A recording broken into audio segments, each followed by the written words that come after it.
खड्डा था, उसमें 5 साल का बच्चा गिर गया, उसका इंतकाल हो गया। ये हमारी बहनें खड़ी है, उसके लिए आई है, उनके माँ बाप आए हुए, मोहल्ले के लोग आए हुए।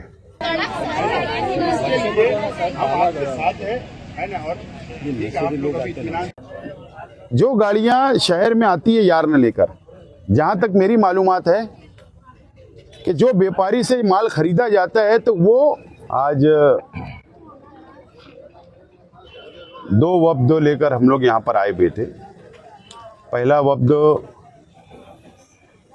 जो 2 दिन पहले हादसा हुआ दरेगांव में, जो 2 लड़कियाँ रॉयल कॉलेज ऑफ फार्मेसी की 2 लड़कियाँ कॉलेज जाते हुए एक्सीडेंट में इंतकाल हो गया। उनके परिवार को साथ लेकर हम लोग आए थे और एक रिक्शा ड्राइवर, ऐसे 3 लोग का इंतकाल हो गया था। हमने मालेगांव शहर के डीवाईएसपी साहब से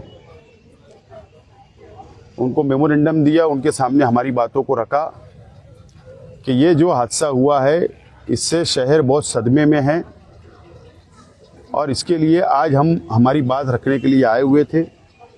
हमने डीवाईएसपी साहब, कॉरपोरेशन के अधिकारी और ट्रैफिक इंचार्ज, इन लोगों के सामने डिमांड किया है कि मालेगांव शहर पावरलूम सिटी है, मजदूरों का, बुनकरों का, गरीबों का शहर है और मालेगांव शहर जो 40 गांव फाटा है वहाँ पर काफ़ी वेयर हाउस है।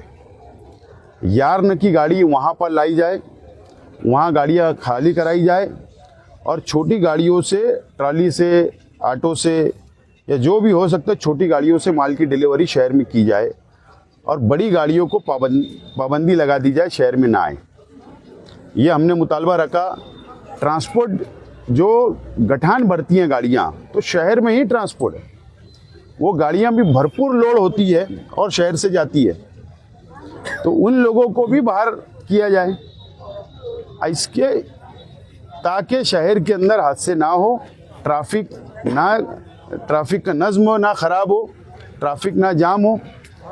ऐसे 2 मुतालबे हमने रखे हैं और हमने ये कहा है कि आप तामाकाडा यार्न एसोसिएशन को बुलवाए, आप बुनकर तंजीमों को बुलवाए, आप ट्रांसपोर्ट की जो गाड़ियां हैं उनको, ट्रांसपोर्ट वालों को बुलवाए, आप आरटीओ को बुलवाए, आप traffic officer, police department, corporation, प्रांत, ऐसा एक आला सतह की मीटिंग प्रशासन अपने तौर पे खुद ही ले लेवे और उन लोगों की भी बात सुने, इन लोगों की भी बात सुनकर ऐसा रास्ता निकाला जाए ताकि शहर की आवाम को आइंदा इस तरीके से हादसे से बचाया जा सके।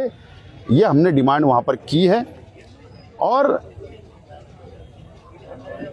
जो गाड़ियाँ शहर में आती है यार्न लेकर, जहाँ तक मेरी मालूमात है कि जो व्यापारी से माल खरीदा जाता है तो वो पैसा काट लेता है।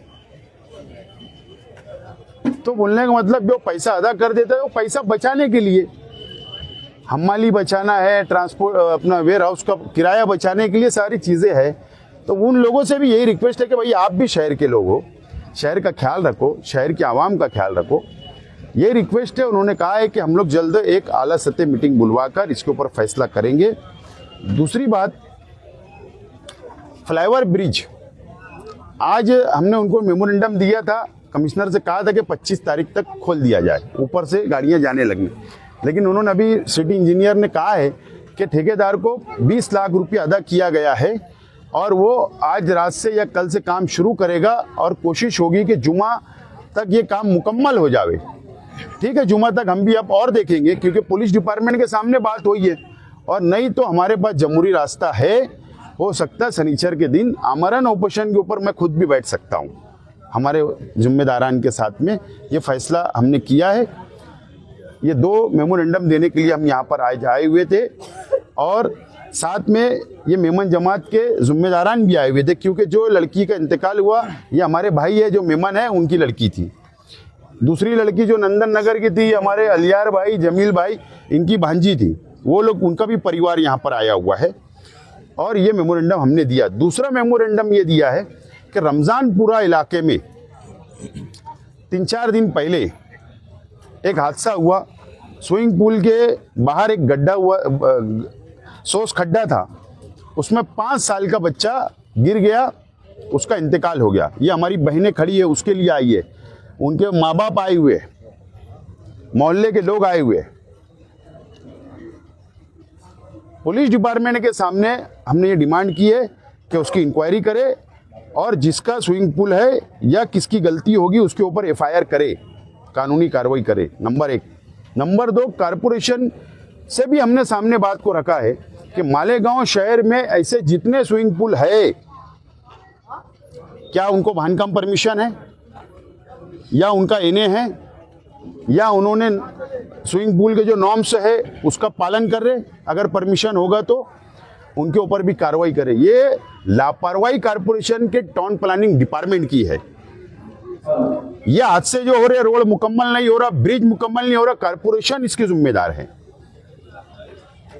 ट्रैफिक का नज्म बिगड़ रहा है, उसकी जिम्मेदार कारपोरेशन है। ये तमाम ही चीजें आज हमने ओपन डिपार्टमेंट के सामने रखी है और आज हम सब भावना लेकर यहाँ पर पहुंचे हैं, इंसाफ के लिए पहुंचे हैं।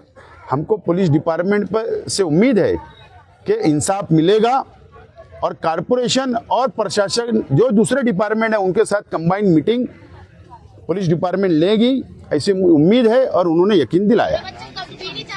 आज अपन ने डीवाईएसपी साहब को डीवाईएसपी साहब ने पूरी बातों को सुना है। डीवाईएसपी साहब ने यकीन दिलाया कि मैं पूरी इंक्वायरी करके कानूनी कार्रवाई करूँगा। हिसाब होना मेरे बच्चे के साथ हुआ और किसी दूसरे के बच्चों के साथ ना हो, हम आपके साथ है ना। और ठीक है, आप लोग अभी इत्मीनान से जाओ घर। हमारे जो घर के जिम्मेदार है, ये भाई है जो हमारे जिम्मेदार है, मैं इनसे कांटेक्ट में रहूंगा। अगर अपने को 2-4-10 दिन के अंदर क्या उसके अंदर इंसाफ की उम्मीद नजर आती है या नहीं, उसके बाद अगर फिर अगला कोई कदम उठाना है तो फिर अपन डिपार्टमेंट से आके मिले।